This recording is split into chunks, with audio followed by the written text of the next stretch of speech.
উপস্থিত থকা শিক্ষক শিক্ষয়িত্ৰীসকল, জ্যেষ্ঠসকল, অগ্ৰজসকল আৰু বন্ধু বান্ধৱীসকললৈকে স্বাধীনতা দিৱসৰ প্ৰাৰ্থনাত সম্ভাষণ আৰু শুভেচ্ছা জনাইছোঁ। আজি আমি সকলোৱে লক্ষ্যধৰ চৌধুৰীদেৱৰ দ্বাৰা ৰচিত মোৰ লক্ষ্য কবিতাটিৰ একোটাকৈ দফা পাঠ কৰিবলৈ চেষ্টা কৰিম। যিহেতু আমি হঠাতে কৰিম বুলি ভাবিলোঁ আৰু আবৃত্তি নহয় আচলতে পাঠ কৰাৰে চেষ্টা কৰিম, গতিকে ভুল হোৱাটো স্বাভাৱিক। আশা কৰোঁ আপোনালোকে ভুলখিনি দেখুৱাই দিব।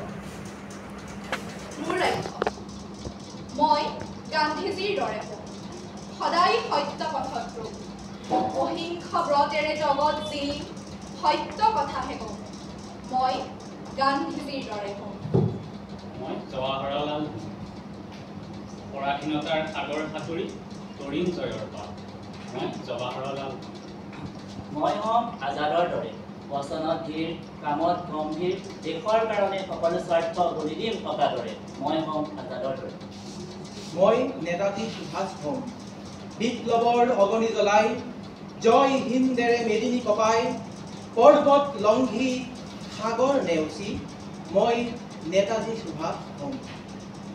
মই হ'ম জয়প্ৰকাশ, নহওঁ কাৰোৰে দাস, কৃষক বনোৱাৰ উন্নতি সাধিম, উচ্চ নিচৰ শিপা উঘালিম, নহওঁ কাৰোৰে দাস, মই হ'ম জয়প্ৰকাশ।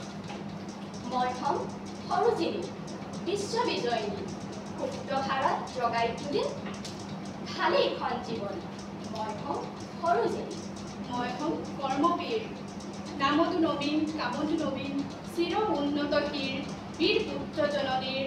মই হ'ম কৰ্মবীৰ। মই হ'ম দেশভক্ত তৰুণ ৰাম, দেশৰ কাৰণে সকলো ত্যাগী, যুঁজিম অবিৰাম, ৰাখিম দেশৰ নাম। মই হ'ম তৰুণ ৰাম।